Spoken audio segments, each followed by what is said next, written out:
Ever come home, expecting your slice of suburban paradise, only to find your front yard looking like it lost a fight with a lawnmower on steroids? That was me, Ethan, standing in Cedar Hills, staring at my $2,000 hedges, my pride and joy, chopped to stubs like they'd offended the Queen of England. And who was holding the clippers? None other than Sharon, the HOA's self-crowned Duchess of Doom. Picture a woman with a perm that defies gravity, a purse stuffed with fine notices, and a glare that could make a pit bull whimper. Sharon didn't just run our homeowners association. She ruled it like a reality TV dictator, and my hedges were her latest casualty. Sightline violation, she sneered, waving a rule book thicker than a Bible. Most folks would have cursed, maybe slapped a complaint on Nextdoor. Not me. I'm a structural engineer with 15 years of blueprints under my belt and a fuse shorter than a firecracker when it comes to clipboard tyrants. Sharon thought she'd won by turning my yard into a crime scene. Oh, honey, I was about to build a comeback so big it'd need its own zip code. A cinder block fortress wall, 6 feet of pure defiance, and 100% legal. Stick with me, because this isn't just about some sad shrubs. It's a wild ride of petty revenge, nosy neighbors, and one guy who turned a gardening grudge into a neighborhood legend. By the time we're done, you'll be laughing, cheering, and maybe Googling how to pour concrete for your own HOA battles. Let's dive in. This showdown's going to be a blast. Rewind a bit. I am Ethan, just a guy who wanted a quiet life in Cedar Hills, where the biggest drama should have been picking the right barbecue sauce. I'd moved here for the tree-lined streets, kids on bikes, and that wave at your neighbor vibe. My weekends? Mowing the lawn to golf course precision, grilling ribs, and dodging HOA nonsense like it was my cardio. Enter Sharon, the HOA president who made Darth Vader look like a team player. This woman had a knack for sniffing out violations like a bloodhound with a vendetta. She'd find you for a mailbox that leaned 0, 2 degrees off-center, ban your dog's bandana for being too festive, and once sent a cease and desist because Mrs. Carter's porch light was excessively amber. Cedar Hills wasn't a neighborhood. It was Sharon's personal fiefdom, and we were her serfs. I tried to stay off her radar. Read the HOA handbook cover to cover, twice. Painted my garage the exact shade of desert oatmeal she demanded. Kept my trash cans so hidden they needed a GPS. When I planted those privacy hedges, I triple-checked. Approved species. Exact height. Setback measured with a laser. I even hired her buddy's landscaping crew to avoid drama. I was bulletproof, or so I thought. Then came the day I pulled into Cedar Hills after work, humming Springsteen, only to see my hedges, my beautiful $2,000 babies, hacked in half like they'd insulted Sharon's hairdo. She stood there, smug as a cat with a canary, claiming a sightline violation. An email notice? Never got it. A $375 fine for noncompliance. Oh, that arrived faster than Amazon Prime. My blood boiled, but I smiled through gritted teeth. Sharon wanted a war? She just met a guy who builds walls for a living, literally. There I was, staring at my butchered hedges, their stumps mocking me like a bad haircut. Sharon's pickup truck was still parked nearby, a shiny monument to her power trip. This is for safety, Ethan, she chirped, clipboard gleaming. Safety? The only thing in danger was my sanity. I tried reasoning. Sharon, those hedges were legal. Show me the rule. Her reply? A laugh sharper than her shears. Rules change, Ethan. Keep up. I checked my email. Nothing. Call the HOA board. Hoping for backup. Their response? Sharon's got it covered. Covered? She turned my yard into a war zone. I dug into the handbook, page after page of jargon, and found zip about sightlines vague enough to justify her stunt. Meanwhile, the fine notice burned a hole in my mailbox, demanding payment or escalation. Neighbors kept their distance, heads down like they'd seen this movie before. One guy, Mr. Patel, whispered, "She got me for my kid's swing set last year," before scurrying off. I couldn't blame them. Sharon's fines were like landmines, and nobody wanted to step on one. But rolling over? Not my style. I'd spent years designing bridges that didn't budge. I sure as hell wasn't budging for her. That hit me, a loophole. The HOA rules were a maze, but I'm an engineer. I live for mazes. Buried in the fine print was a gem: structural walls. Under 6 feet, could be built with architectural committee approval. If they didn't respond in 14 days, auto approved. I grinned like a kid with a new Lego set. Sharon wanted to play dirty? I'd play smart. 6 feet of cinder block smart. I drafted blueprints that night, my coffee going cold as I measured every inch of my property line. By dawn, I'd filed an application so airtight it could have held water. Sharon thought she'd crushed me with her hedge massacre. She had no idea I was about to raise a fortress that'd make her wish she'd stuck to knitting. Day one of my rebellion, I was all in. I sent my wall application to the HOA committee, 3 copies. Stamped, notarized, the works. The rules said they had 14 days to respond, or my wall was greenlit. I counted down like it was New Year's Eve, knowing Sharon would lose her mind when she saw it. Sure enough, on day 3, she caught wind. I was sipping coffee when her truck screeched into Cedar Hills, kicking up gravel. "Ethan," she barked, storming my lawn. "What's this about a wall?" I handed her a copy of my application, cool as ice. "Just improving my property, Sharon. You love improvements, right?" Her face turned the color of her fine notices, neon pink. She didn't stop there. By day 5, my mailbox was stuffed with new violations, unauthorized planning, aesthetic disruption, even excessive blueprintage. Blueprintage? She was making it up now. I called the HOA lawyer, who sighed, "She's grasping, Ethan. Your app's solid." Still, Sharon rallied her minions, scheduling an emergency meeting to review structural policies. I wasn't invited, but I heard she ranted for an hour about rogue homeowners. I didn't blink. Day 10, I rented an excavator and ordered 200 cinder blocks, enough to make Hadrian jealous. Neighbors started whispering.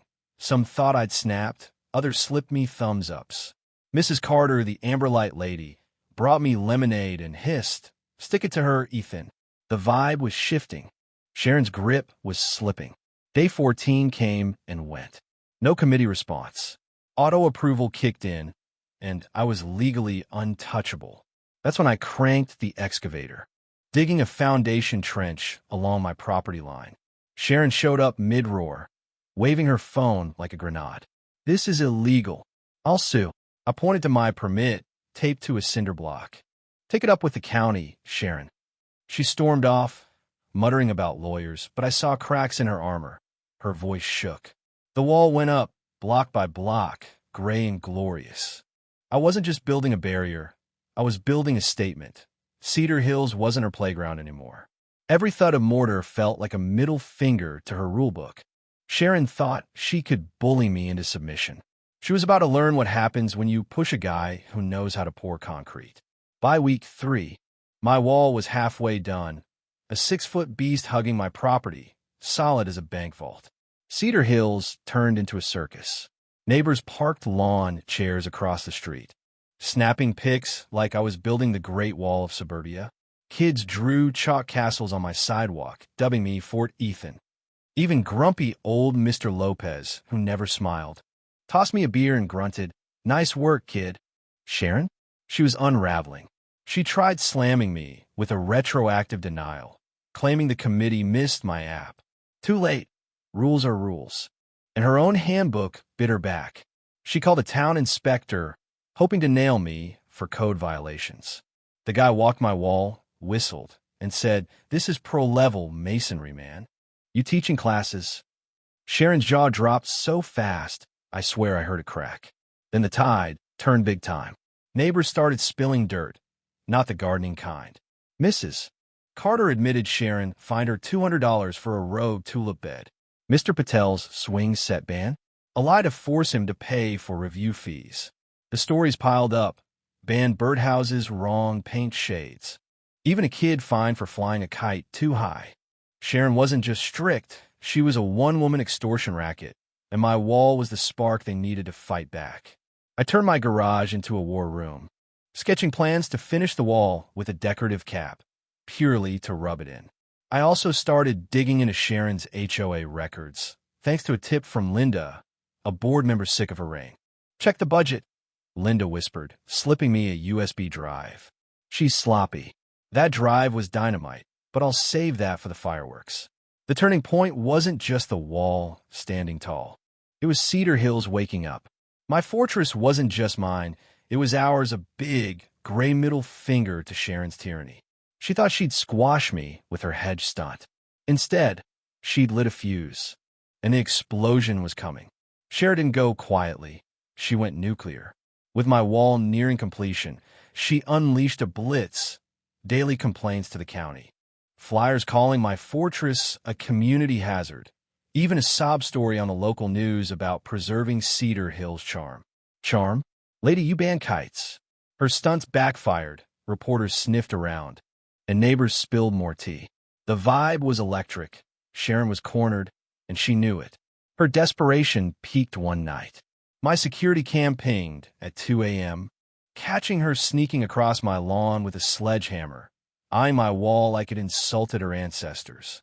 I flipped on the floodlights and yelled, "Need a hand, Sharon?" She yelped, dropped the hammer, and tripped in my sprinklers, soggy perm and all. I saved the footage, cackling like a kid who'd pranked the principal. That clip was my ace, but I held it close. The real showdown hit at the HOA's annual meeting. Sharon strutted in, ready to crucify me. "Ethan's wall violates our values," she declared, voice dripping venom. The room, packed with 50 neighbors, was dead quiet. I stood, slid a 20-page binder across the table, and let it rip.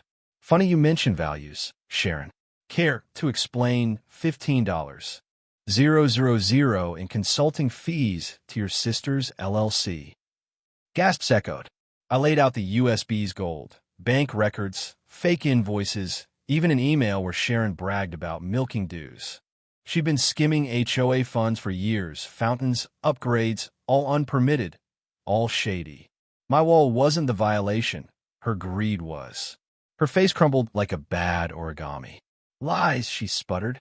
But Linda, the board ally, snatched the binder. "We're done," Linda said. The vote was swift, no confidence, 48-2. Sharon was ousted, her allies silent. Neighbors cheered like we'd won the Super Bowl. The county launched a fraud probe the next day, and Sharon's pickup vanished from Cedar Hills by week's end. She listed her house, tail between her legs. My wall, finished that weekend, capped with a sleek stone trim. Inspectors called it museum quality. I called it justice. With Sharon gone, Cedar Hills breathed again. My cinder block wall, now dubbed Fort Ethan, stood proud. A 6-foot symbol of rebellion. Neighbors turned it into a shrine. Kids painted murals of hedges and hammers. Mrs. Carter planted roses along its base, and Mr. Patel hung a sign, HOA free zone. The HOA itself? Kaput. After Sharon's exit, the board dissolved, and we voted to ditch the whole thing. No more fines, no more desert oatmeal, paint swatches, just a neighborhood. My yard became party central. We grilled, swapped stories of Sharon's reign, and laughed till our sides hurt. Linda took charge of a new community council. No rules, just vibes. Kites flew. Birdhouses popped up, and Mr. Lopez even smiled. Once. My hedges? I replanted them, taller, just a flex. The story went viral. A local blogger dubbed me the wall guy, and hashtag #FortEthan trended on X for a week. I got emails from strangers, HOA victims from Florida to Oregon, asking for tips. One kid sent a Lego wall model labeled Ethan's Fortress. CNN called, but I passed. I'd rather grill than grandstand. My wall stayed, now a landmark. Tourists snapped pics, and Zillow listed my house as the one with the epic wall. Cedar Hills wasn't just free. It was alive. We weren't neighbors anymore. We were a crew, bonded by a fight none of us wanted, but all of us won. Sharon's house sold to a young couple who brought brownies, not bylaws. Fort Ethan stood tall, and so did we. So what's the big lesson from this suburban saga? It's not about stacking cinder blocks or dunking on Sharon's. Though, let's be real, that's a blast. It's about knowing your worth and fighting for it, even when the deck's stacked against you. I didn't beat Sharon because I had better clippers. I beat her with patience, a rulebook, and a wall that screamed, "Not today." Think about your life. Got a Sharon, a boss who nitpicks, a neighbor who glares at your Christmas lights? Your wall doesn't need to be concrete. Maybe it's a boundary, a clever clapback, or just refusing to shrink. The trick? Play their game better than they do. Rules aren't just chains, they're tools, if you know how to wield them. What hit me hardest wasn't my win. It was Cedar Hills' comeback. Sharon ruled because we let her, tiptoeing around her fines like cowards. But one wall, one spark. And we remembered we're stronger together. That's the real magic. Not the fortress, but the fight it woke up. So, next time someone trashes your hedges, literal or not, what's your move? Build a wall? Plant new seeds? Or just crank up the music and dance on their rules? Whatever you choose, make it bold, make it yours, and make it count. Because sometimes, to claim your corner of the world, you gotta stack a few blocks and stand tall. All right, folks, that's the tale of how I turned a hedge massacre into Cedar Hills' greatest hit. Did you crack up? Fist pump when Sharon tripped? Maybe start sketching your own fortress? Drop a comment. Tell me your wildest HOA horror story or what you'd build to fend off Sharon. I read every single one, and I'm dying to hear your battles. If this story lit a fire, smash that like button. It's like laying a cinder block for more epic content. Share it with your friends, your coworkers, heck, even that neighbor who mows at 6 a.m. It might just save someone from a fine, happy tyrant. And if you're new here, hit subscribe and tap that bell. We're building a community of rebels, and I want you in the crew. Your support keeps this channel stacking. Every like, comment, and share fuels more stories of underdogs, comebacks, and laughs that hit like a cold soda on a hot day. Got a topic you want to tackle? Throw in the comments. Maybe how to outsmart your HOA in 5 steps, or why neighbors are the real MVPs. You call the shots. Thanks for hanging out in Cedar Hills today. Let's keep fighting the good fight, grilling the good ribs, and maybe building a wall or two when life gets messy. I'll catch you in the next one. Until then, keep your hedges high, your fines low, and your spirit unbreakable. Peace out.